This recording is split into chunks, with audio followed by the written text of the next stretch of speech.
Hey guys, what's up? It's TenneyBox here. Welcome back to another Call of Duty video. Today I have some Call of Duty 4 actually, and I want to be asking the question: why did Call of Duty Ghosts fail? And this is an opinion or based video, so I'll put in parentheses opinion based. So yeah, we have some team deathmatch in the map Downpour. This is some COD 4. Like I already said, yeah, this is gonna be live commentary by the way, so I'm playing while I talk. So give me some props for that. If I don't do great, I mean. Heck, I don't do great, I guess. I really can't fix that. I'm a really good player when I'm not commentating, which I can't commentate because, this game doesn't have theater mode. I'm running the Elgato, but I have too much of a headache just to go back and do all that editing right now. So, you know what? I'm just gonna wing it and stuff like that. So the reason why I think Call of Duty Ghosts did the least, it didn't feel like a real Call of Duty game, to be perfectly honest with you guys. It felt more of like a Battlefield game.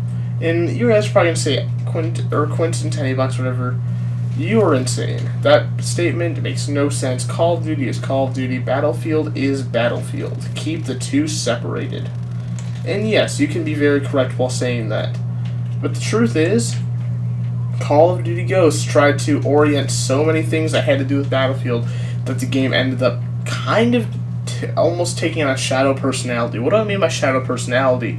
I mean like Call of Duty, this recent game, Call of Duty Ghosts, almost took the form, a shadow form of Battlefield 3 or 4, whatever.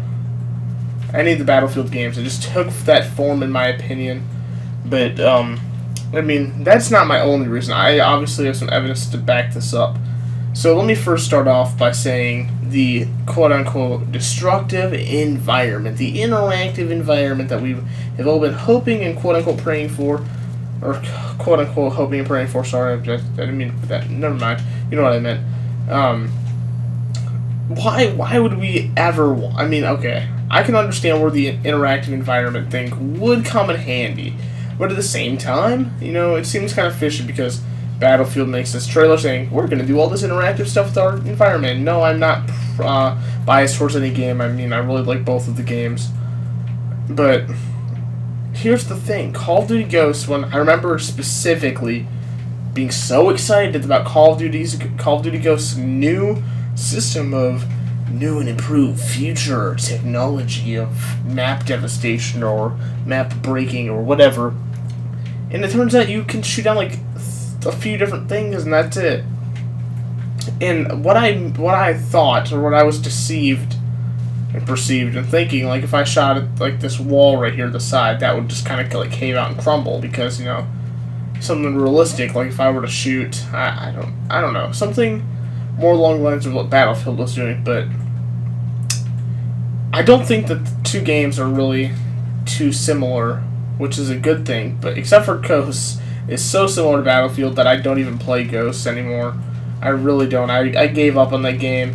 The second reason I think why it failed, and this is actually more of a recent problem that I think it's been having, rather than something that's been there for a while, is the DLC. And what do I mean by the DLC? I obviously mean the downloadable content. And I'm not just talking about, the daily maps and stuff like that, or the monthly maps, and, just the basic, DLC, woo, we gotta do gun with our gameplay, or for $15, whatever it may be. Whatever it may be. I just kind of lost my train of thought. Whatever it may be, the DLC, we got it every month, and this year has been no exception. Or last year, technically. I don't know. This year and last year. It came out in November, so technically it was last year. Technical. No.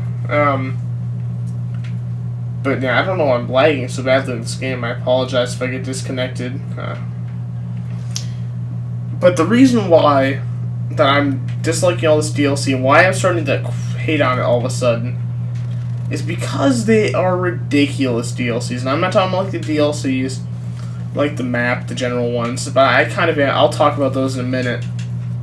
I'm talking about the stuff such as the microtransactions, or the micro downloads, or the microtransactions. That's the word I was looking for. Microtransactions. You probably have not heard a more terrifying word in your life when it comes to video games. Not even joking. This, I believe is going to be the thing that brings down Call of Duty. And I don't understand why they're doing microtransactions. I mean, I don't like the idea of microtransactions, but I can see how they would incorporate it well. But the thing is, they didn't incorporate it well at all, in my opinion. What they do is they have you pay for voice changes. You can have, what's his name? Snoop Dogg. That's the newest one they're putting out. Be the game spectator or whatever. I don't freaking know. But another one they did was they did the character skins. Yeah. What is this? Minecraft? No, this is a freaking first-person shooter. This is Call of the freaking Duty. Why would we need skins for a first-person game when we can't even see our player until after we die, or in third person, which you can't even really see then either? Does this make sense to any of you guys? I mean, like, I feel like I'm just rambling on, but at the same time, I think I'm preaching the truth a little bit here. That the Call of Duty DLC for this year, and quote-unquote, or technically last year too, for 2013 slash end of 2013 slash beginning of 2014, has been garbage. I know I'm going to get a lot of negative attention for saying that, and I just hit 139 subscribers. That's a lot. It means a lot to me, guys. So don't dislike the video just yet. Hear me out. Do you guys really want a game that you're going to pay to win? Because that's what it's kind of sounding like they're going towards.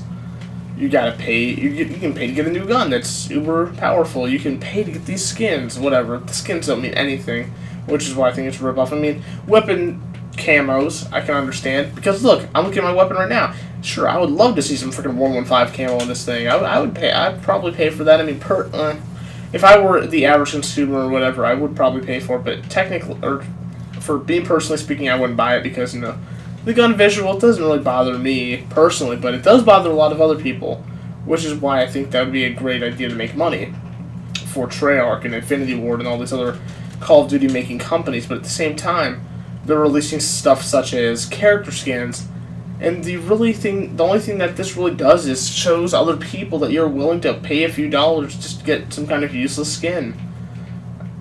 I mean, sure, arguably, yes, this entire game is useless. There's no point in playing this game. What, yada, yada, yada. But at the same time, it brings it almost to a new low of uselessness to have a thing you can buy that you can't even look at or use. I'm sorry, guys. This has been TenneyBox, and this has been the reasons why I think Call of Duty failed in my eyes. My opinion. You know, I might make a sequel to this video. I don't want to offend anybody. I do like Call of Duty Ghosts, and these are just a few reasons why I don't like Call of Duty Ghosts. But at the same time, I do enjoy playing it a little bit from time to time, and I hope that you guys do too. Hopefully it wasn't a huge disappointment to you guys and you just wasted $60. I myself, if I would have known that it would have been this bad, I probably honestly wouldn't have bought it. I might have bought it just for the experience, but at this point in time, I'm old enough to understand, you know, this game isn't good. So, you know what? Thanks for watching, guys. Have a great day. I hope you guys enjoyed the video. I'll see you guys in the next commentary. Goodbye.